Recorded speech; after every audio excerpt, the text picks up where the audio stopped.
En avril, la nouvelle d'un incident mystérieux s'est répandue dans un petit village du Kenya.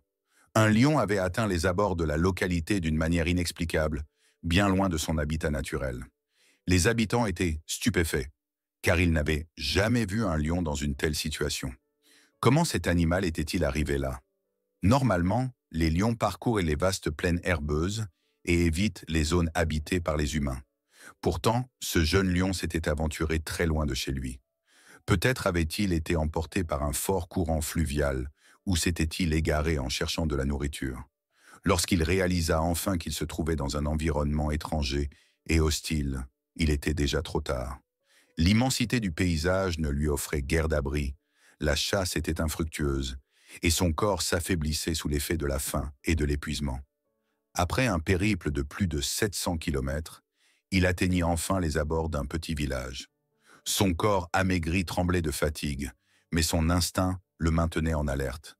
Il avait peur des voix humaines qu'il entendait au loin, mais la faim le poussait à avancer. Épuisé et désespéré, il suivit les odeurs de viande et se retrouva finalement devant un grand bâtiment. Sans le savoir, il était arrivé directement à la station des rangers du village. Là, devant l'entrée, il s'effondra. Son corps massif semblait vidé de sa force et son regard exprimait une détresse profonde. C'était comme s'il implorait de l'aide. La rencontre avec les rangers. Les gardes forestiers remarquèrent immédiatement le visiteur inattendu. L'un d'eux, David, donna l'alerte. Avec deux collègues, il s'approcha prudemment du lion, prêt à reculer au moindre signe de danger. L'animal était impressionnant. Sa fourrure dorée était couverte de poussière, ses griffes s'enfonçaient dans la terre, et malgré sa faiblesse, ses muscles étaient encore visibles. Mais ce qui frappait le plus, c'était sa blessure. L'une de ses pattes avant était ensanglantée et enflée. « Il est blessé », chuchota David. « On ne peut pas le laisser là. » Les rangers savaient donc qu'ils devaient agir avec précaution. Ils contactèrent immédiatement l'agence de protection de la faune, qui lança une enquête. Peu après, une équipe de spécialistes arriva pour soigner le lion. Sa plaie fut nettoyée et bandée. Ils lui donnèrent de la nourriture et de l'eau, et bien que l'animal mangeât avec hésitation, il sembla accepter leur aide. Les villageois assistaient à la scène avec étonnement et respect. Très vite, le lion eut un nom, Léo. Tout le village parlait de lui. Les habitants lui apportèrent de la viande et admiraient sa prestance majestueuse. Pourtant, malgré les soins, son regard se tournait souvent vers l'horizon. Il aspirait à retrouver sa terre natale. À mesure que l'histoire de Léo se répandait, des habitants des villages voisins vinrent le voir. Les rangers veillaient à ce que personne ne s'approche trop de l'animal. Les experts savaient que Léo ne pouvait pas survivre dans cet environnement. Il devait regagner la savane au plus vite. Mais comment y parvenir? La distance était immense, et seul, il n'aurait aucune chance de retrouver son chemin. Tout semblait perdu. Le début de l'opération de sauvetage, Samuel Gardian, directeur de la protection de la faune, expliqua que de tels cas n'étaient pas rares. Parfois, des lions s'égaraient ou étaient emportés par des rivières, mais rares étaient ceux qui revenaient vivants. Pourtant, les villageois refusaient d'abandonner Léo. Il fallait un plan. Le gouverneur régional, Joseph Illich, contacta Andy Chef, le ministre chargé des situations d'urgence, et demanda de l'aide. L'idée était audacieuse. Un hélicoptère devait ramener Léo chez lui. Pendant ce temps, les rangers travaillaient sur une cage de transport spéciale. Le service de protection de la faune du Kenya approuva l'opération. Les préparatifs s'accélérèrent. Après 8 jours d'efforts, tout était prêt. La mission aérienne allait commencer. Une telle entreprise n'avait jamais été tentée auparavant. Transporter un lion sauvage en hélicoptère représentait un immense défi. Mais pour Léo, c'était la seule chance. Le jour tant attendu arriva et tout le village se rassembla pour lui dire adieu. Les sauveteurs administrèrent un sédatif au lion pour pouvoir l'installer en toute sécurité dans la cage de transport. Puis, il fut chargé à bord de l'hélicoptère. Les pales se mirent à tourner. Le vent fouetta le village, et tandis que les habitants regardaient Léo s'envoler, ils comprirent qu'ils assistaient à un événement extraordinaire. Mais personne ne pouvait prévoir ce qui allait se passer ensuite. Le hélicoptère s'éleva dans le ciel tandis que le village en contrebas rapetissait peu à peu. Les habitants faisaient signe à Léo alors qu'il reposait dans sa cage de transport, endormi sous l'effet du sédatif, mais en sécurité. Les sauveteurs à bord savaient que les heures à venir seraient cruciales. Transporter un animal de la taille et de la puissance de Léo représentait un immense défi. L'expert en faune sauvage, Alexander Schell, était assis à côté de la cage, surveillant attentivement l'état de Léo. « Son rythme cardiaque est stable », annonça-t-il. « Nous devons le garder à l'œil au cas où il se réveillerait trop tôt. » Les rotors bourdonnaient, tandis que la savane défilait sous eux.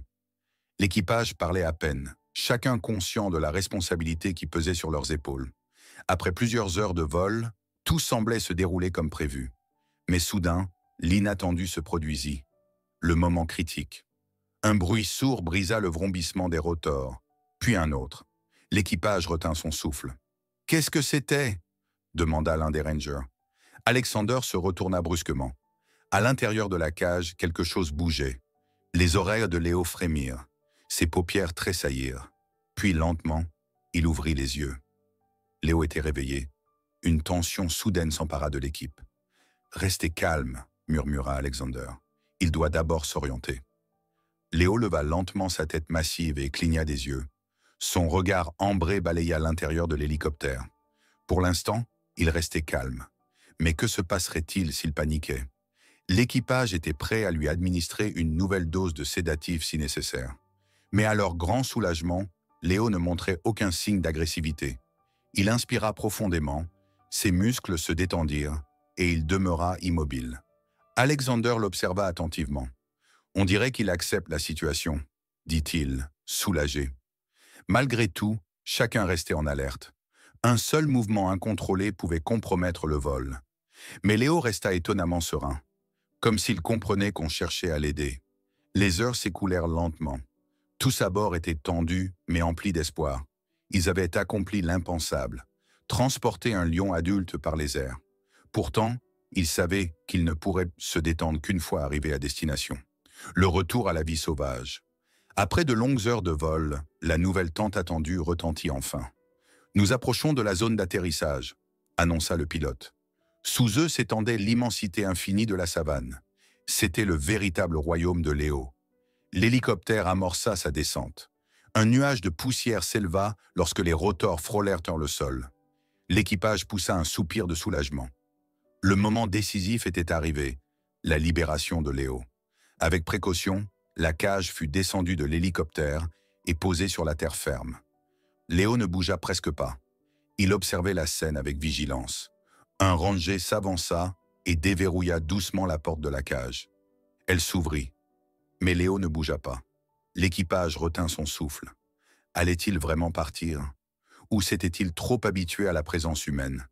Puis, après un instant qui parut interminable, Léo leva lentement la tête. Ses narines frémirent alors qu'il humait l'air de la savane. Son regard changea. Une lueur de reconnaissance brilla dans ses yeux.